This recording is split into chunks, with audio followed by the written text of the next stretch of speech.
میں تقریر شروع کروں اس سے پہلے اگر میری آواز مسلمانوں کے گھروں تک پہنچ رہی ہے تو گزارش ہے کہ جلد از جلد تشریف لائیں۔ آج انشاءاللہ دعائیہ یوم الدعا ہے، دعائیہ دن ہے۔ ہمارے بھائیوں پر ظلم چل رہا ہے اور ہم مسلمان ہیں، نماز کو بھی نہ آئے اور جلدی نہ آئے۔ اس سے بڑی بدنصیبی اور اس سے بڑی بے حسی اور کیا ہو سکتی ہے؟ میں سمجھتا ہوں کہ ہمارے بدعمالیوں کا نتیجہ آج ہمارے ہاتھوں سے اسلام کا وقار، اسلام کی عزت، قرآن کی تعلیمات کی عزت نکل رہی ہے۔ میں گزارش کرتا ہوں کہ تھوڑا جلد آئیں۔ انشاءاللہ 20 سے 25 منٹ، زیادہ سے زیادہ آدھے گھنٹے کا بیان ہوگا۔ اس کے بعد ہمارے بھائیوں کے لیے جن کے معصوم بچے، چھوٹے چھوٹے بچے، جن کے گود میں پل رہے ننھے سے بچے، جن کا انتقال ہو رہا ہے، جن کو شہید کیا جا رہا ہے، جن پر ظلم کیا جا رہا ہے، ان کے لیے کم از کم ہم دعا کے لیے ہاتھ اٹھائیں۔ تو گزارش ہے کہ جتنے حضرات ابھی تک مسجد کو تشریف نہیں لائے ہیں وہ تشریف لے آئیں۔ بہرحال اللہ تبارک و تعالی نے جب سے اسلام مسلمان دنیا کے اندر آئے، حضرت آدم علیہ السلام سے لے کر اور میرے اور آپ کے آقا تاجدار مدینہ صلی اللہ علیہ وسلم تک اور آج تک مسلمانوں کو بڑے بڑے امتحانوں سے گزرنا پڑا ہے۔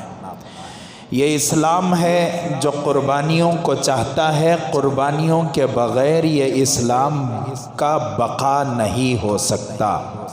اسلام ہمیشہ قربانیوں کو چاہتا ہے اور اللہ تبارک و تعالی قربانی دینے والوں کو یا تو غازی کہیں گے یا شہید کہیں گے۔ اگر غازی ہوگا دنیا میں سر بلندی کے ساتھ وہ زندگی گزارے گا، اور شہید ہوگا اللہ تبارک و تعالی نے قرآن پاک میں ارشاد فرمایا وَلَا تَقُولُوا لِمَن يُقْتَلُ فِي سَبِيلِ اللَّهِ أَمْوَاتٌ، اللہ کے راستے میں جو آدمی اللہ کے لیے شہید ہوتا ہے اسے میت نہ کہو۔ ایک دوسری آیت میں اللہ تبارک و تعالی نے فرمایا یرزقون، ہم اس تک رزق پہنچاتے ہیں۔ تو یا تو بہادری کی زندگی سے بہادری کے ساتھ زندگی گزارے، یا یہ طے کر لے کہ میں بزدل ہو چکا۔ تو حالات ہمیشہ سے ہیں، جب تک اسلام دنیا میں باقی ہے تب تک حالات رہیں گے۔ کنویں کے مینڈک اس وقت تک بولتے رہیں گے۔ ایک موقع حضرت ابراہیم علیہ السلام سے لے کر میرے اور آپ کے آقا تاجدار مدینہ تک صلی اللہ علیہ وسلم جتنے انبیاء کا دور تقریباً گزرا ہے، یہودیوں میں بہت سارے انبیاء علیہم السلام پیدا ہوئے، لیکن انہوں نے اپنی ذات کی، اپنی حیثیت کی عزت نہ کی، اللہ نے مٹی میں ملا دیا۔ اور آج عربوں میں اللہ نے نبی علیہ السلام کو بھیجا، انہوں نے اپنی عزت و وقار کو باقی نہ رکھا، عیاشیوں میں مبتلا ہو گئے، جس کی وجہ سے اللہ تبارک و تعالی نے قرآن اور حدیث کی تعلیمات کو ہندوستان جیسے ملک کو چنا، اور جتنا قرآن اور حدیث میں اب فی الوقت ہندوستان یا ہمارا پڑوسی ملک کام کر رہا ہے، اور کوئی اتنا کام نہیں کر رہا ہے۔ بڑے بڑے اکابرین، بڑے بڑے اولیاء، بڑے بڑے مفسرین اور بڑے بڑے محدثین آج جو ہمارے ملک اور ہمارے پڑوسی ملک میں موجود ہے، اللہ تبارک و تعالی نے اتنے آج کے دور میں کہیں نہیں رکھے ہیں۔ تو بہرحال جب آدمی اپنی عزت کو پہچانتا ہے، اپنے وقار کو پہچانتا ہے، اللہ تبارک و تعالی اس کے مراتب کو بڑھاتے چلے جاتے ہیں۔ جو آدمی اپنے وقار کو بھلا دیتا ہے، اپنی عزت خود نہیں کرتا، اللہ اسے مٹی میں ملا دیتے ہیں۔ میں نے آپ حضرات کے سامنے ایک آیت کریمہ کو پڑھا۔ اللہ تبارک و تعالیٰ نے سورہ مائدہ کی 50 پر 1ویں آیت میں فرماتے ہیں، یا ایھا الذین آمنوا لا تتخذوا الیہود والنصارى اولیاء۔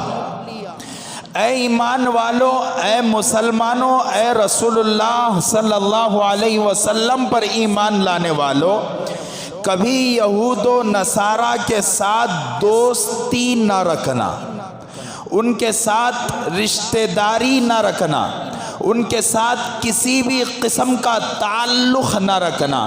حضرات علماء کرام نے بہت ساری اس کے مطالب، اولیاء سے مراد کیا ہے، الگ الگ تفاسیر میں، کئی تفسیروں میں الگ الگ اس کا معنی اور مطلب بیان فرمایا ہے، لیکن سادہ معنی آپ حضرات کو سمجھ میں آئے، سادہ معنی آپ حضرات کے سامنے کہوں، اللہ نے قرآن پاک میں ارشاد فرمایا کہ اے ایمان والو، یہود اور نصارہ کو اپنا دوست نہ بناؤ، دوست نہ بناؤ، اس لیے کہ بعضهم اولیاء بعض، اولیاء بعض، ان میں سے بعض کے دوست ہوا کرتے ہیں، وہ کبھی تمہارے دوست نہیں ہوا کرتے۔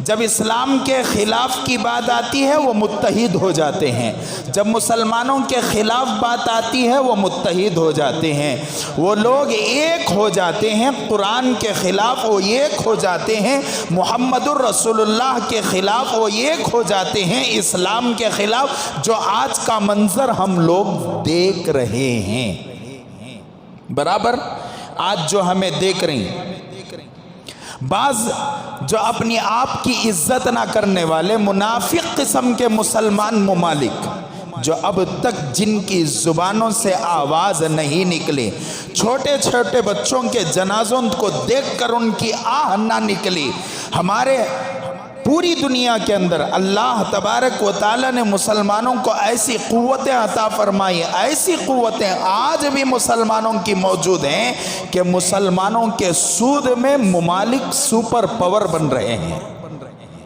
مسلمانوں کے سود میں ممالک سپر پاور بن رہے ہیں، لیکن مسلمانوں کو نہیں معلوم ہے کہ ہماری عزت کیا ہے، ہمارا احترام کیا ہے۔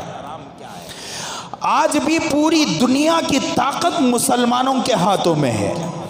کیسا حضرت، تیل کے کنویں کس کے پاس ہیں، تیل کی زمینیں کس کے پاس ہیں، وہ جو پہاڑوں کے نیچے سے سونا نکلتا ہے، جن ممالک میں سب سے زیادہ سونا نکلتا ہے، وہ سونے والے ممالک کس کے ہاتھ میں ہیں، اور جن ممالک کو مسلمانوں نے عیاشی کا اڈا بنایا، خوبصورت ترین ملک بنایا، سب سے زیادہ اکانومی سسٹم کو اگر کسی نے تھامے رکھا ہے پوری دنیا کے اندر تو وہ مسلمان ہیں، وہ مسلمان ہیں۔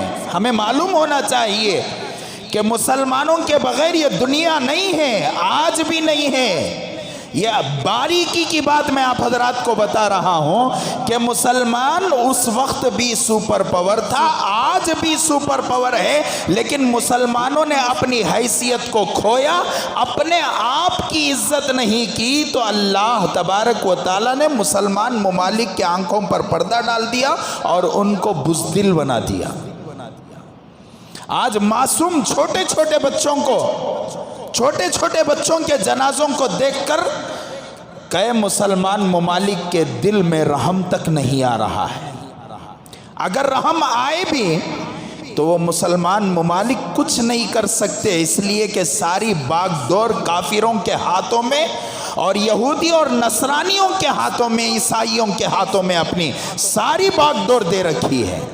تو بہرحال یہود کون ہے، یہود کا وجود کیا ہے، ہمیں سب سے پہلے یہ ہمنا نہیں معلوم کہ یہ جنگ کیا ہے. بہت سارے مسلمان تذبذب کا شکار ہیں کہ حضرت آخر یہ جنگ کئی کو، یہ کیوں ہو رہا ہے؟ آپ دیکھیں کہ ہمارے ملک میں اور ہمارے ملک کے باہر جتنے لوگ غیر مسلم ہیں تمام اکٹھا ہوتے جا رہے ہیں، اللہ ماشاء اللہ ایک دو، ہزاروں میں ایک دو کا حساب نہیں لگتا، اکٹھے ہوتے جا رہے ہیں. کفر کبھی بھی اکٹھا ہو کر چلتا ہے جب اسلام کے خلاف بات آتی ہے. تو بہرحال یہود کون ہے؟ یہود کا وجود کہاں سے ہے؟ یہود کس کی اولاد میں سے ہیں؟ اور یہود کیوں مسلمانوں کے مخالف ہیں؟ سب سے پہلے ہمیں تاریخ کو سمجھنا پڑے گا. شاید اس سے پہلے بھی تاخرات میں یا شب برات میں نے مختصر طور پر یہود کی تاریخ کو بیان کیا ہے، لیکن آج پھر اسے ریوائز کر دوں. حضرت ابراہیم علیہ السلام کے دو بیٹے، ذرا ذہن میں بٹھانا، حضرت ابراہیم کے دو بیٹے، ایک حضرت اسماعیل، ایک حضرت اسحاق، برابر. حضرت اسماعیل علیہ السلام کی نسل سے جتنے بچے پیدا ہوئے وہ عرب بنے. جو عرب آج ہے، سعودی عرب ہو، قطر ہو، اور جو بھی، وہ سب حضرت اسماعیل علیہ السلام کی اولاد میں سے ہیں. دوسرا بیٹا، دوسرے جو فرزند ہیں حضرت ابراہیم علیہ السلام کے، وہ حضرت اسحاق علیہ السلام. حضرت اسحاق کے ایک بیٹے ہوئے، ان کا نام حضرت کیا نام؟ اسرائیل. حضرت اسرائیل علیہ السلام، جن کو دوسرے الفاظ میں یعقوب بھی کہا جاتا ہے. دوسرے الفاظ میں یعقوب بھی کہا جاتا ہے. حضرت ابراہیم کے دو بیٹے، ایک حضرت اسماعیل، ایک حضرت اسحاق. حضرت اسماعیل علیہ السلام کو تھوڑی دیر کے لیے ہم کیا کریں گے؟ بازو رکھیں گے، آؤں گا میں حضرت اسماعیل.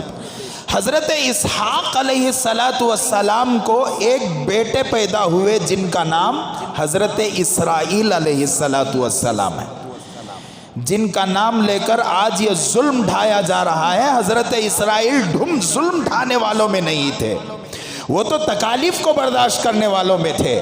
وہ تو اپنے بچے کے لیے تڑپ رہے تھے، یہ تو بچوں کو تڑپا رہے ہیں. وہ باپ بن کر تڑپ رہے تھے، یہ تو ماں باپ کو تڑپا رہے ہیں. انہوں نے بچے کے قتل کی خبر سننے کے باوجود، حضرت یعقوب علیہ السلام حضرت یوسف کی قتل کی خبر سننے کے باوجود اپنے بچوں کے ساتھ بڑا حسن سلوک کا معاملہ کیا، اور یہ حضرت اسرائیل کا نام اپنے ملک پر رکھ کر حضرت اسرائیل علیہ السلام کی مخالفت میں زندگی گزار رہے ہیں. یہ حقیقی یہودی کمینے ہیں، کمینے ہیں. تو حضرت یعقوب علیہ السلام کو حضرت اسرائیل کہا جاتا ہے اور یعقوب بھی کہا جاتا ہے. حضرت اسرائیل کے پورے 11 بچے ہوئے. بیٹے نا کتنے؟ 11 بیٹے تھا. اس میں سے حضرت یوسف علیہ السلام ایک بیٹا. اور ان بچوں میں یہ جو 11 بچے تھے، 3 بیویوں سے، ان 11 بچوں میں 2 بچے تو ایک بیوی سے ہوئے، حضرت یوسف علیہ السلام اور حضرت بنیامین. ٹھیک ہے. باقی کی 2 یا 3 بیویوں سے، 4 بیویوں سے غالباً ہمیں اب بیویوں کا ڈسکس کرنا نہیں ہے. حضرت یعقوب علیہ السلام کے جو 11 بچے ہوئے، ان بچوں میں ایک بچے کا نام ہے یہودا. کیا نام؟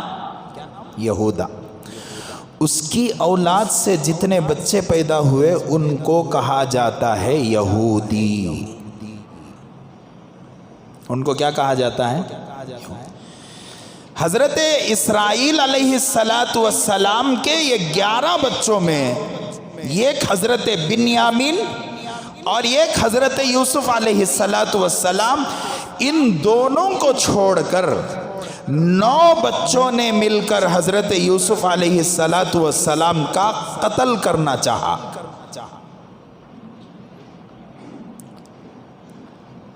بہرحال ان کے متعلق قرآن میں ایک لمبا تفصیل سے حضرت سورہ یوسف کے نام سے قصہ بیان کیا گیا ہے۔ حضرت اسحاق علیہ السلام کی اولاد ہی میں سے بہت زیادہ انبیاء علیہ السلام پیدا ہوئے، بلکہ یوں سمجھیے کہ تقریباً 99% انبیاء علیہ السلام جو حضرت ابراہیم کے بعد پیدا ہوئے وہ تمام کے تمام کس میں پیدا ہوئے؟ حضرت اسحاق علیہ السلام کی اولاد میں پیدا ہوئے۔ اب ان یہودیوں کو یہ گمان تھا، یہ خیال تھا کہ نبی آخر الزماں بھی ہماری نسلوں میں سے پیدا ہوں گے، جن کے متعلق تورات میں آیا، زبور میں آیا، انجیل میں آیا، صحیفوں میں آیا۔ بڑے بڑے انبیاء علیہ السلام نے حضرت جناب محمد رسول اللہ صلی اللہ علیہ وسلم کی آمد کی خبر سنائی کہ ان کا نام احمد ہوگا اور ایسے ہوں گے، ان کی آنکھ، ہر چیز کا جو ہے اللہ کے رسول صلی اللہ علیہ وسلم کے حلیے کو حضرات انبیاء علیہ السلام نے بیان فرمایا، یہاں تک کہ یہودیوں کے دادا حضرت ابراہیم علیہ السلام نے بھی حضور کے آمد کی خبر دی ہے۔ اب یہ لوگ یہ سمجھ رہے تھے کہ نسل کہاں سے پیدا ہوں گے؟ حضرت جناب محمد رسول اللہ صلی اللہ علیہ وسلم، وہ یہ سمجھ رہے تھے کہ حضرت اسحاق کی نسل میں سے پیدا ہوں گے۔ اب آئیں گے حضرت اسماعیل پر، ٹھیک ہے؟ حضرت اسحاق کون ہے؟ ذرا بولنا منجے۔ حضرت ابراہیم کے بیٹے، حضرت ابراہیم کے بیٹے اسحاق ہیں، اسحاق کے بیٹے یعقوب ہیں، یعقوب کا بیٹا یہودا ہے، یہودا کی نسل میں سے یہ جتنے بھی انبیاء پیدا ہوئے یہ یہودیوں میں سے پیدا ہوئے تقریباً۔ اب دوسرے بیٹے حضرت اسماعیل علیہ السلام، ہمیں کیا رکھو ہی؟ ان کو ریزرو میں رکھو ہی۔ حضرت اسماعیل علیہ السلام کی نسل میں سے انبیاء پیدا نہیں ہوئے، پائے کے اولیاء پیدا ہوئے، اللہ والے پیدا ہوئے، اور آخر میں اللہ تبارک و تعالی نے ایسا فیصلہ فرمایا کہ حضرت اسماعیل کی نسل میں سے جناب محمد رسول اللہ صلی اللہ علیہ وسلم پیدا ہو گئے۔ یہ جو ان کا گمان تھا، ان کا خیال تھا، اور ان کے خیال میں یہ لوگ گھمنڈ اور تکبر میں چور تھے۔ آج کی نوزائیدہ جو حکومت چل رہی ہے ہمارے ملک میں، اسے نوزائیدہ بولنا سو، ہم 9 سال میں کیا سمجھ گئیں گے تو پورا آگا ہمارے انڈر میں نہیں ہے، ایسا غلط فہمی ہے۔ بہت جلدی بھاگنے والے بچے کے پاون ٹوٹ جاتی گتے ہیں۔ پہلے انہیں رینگنا، پہلے انہیں کیا کرنا، سو کو ہاتھاں سے گھچیٹنا، اس کے بعد ہلو اٹھٹ کو نیچے گرتا ہے، اس کے بعد انہیں رینگتا ہے، اس کے بعد ہلو ہلو چلتا، دیوار پکڑ کو، کہتے بھی پکڑ کو، گوارا پکڑ کو، کسی کے سہارے سے چلتا ہے۔ اس کے بعد میں انہیں چلنے والا ہوتا سو، اس کے بعد بھاگنے والا ہوتا سو۔ جو بچہ کولے پاوا میں بھاگنے والا ہوتا، اس کے پاواں کیا ہو جاتی؟ ٹوٹ جاتی۔ 70 پر 2 سال سے حکومت کر کو پاواں توڑ ڈالی، خالی 4 دن میں 70 پر 2 سال کی حکومت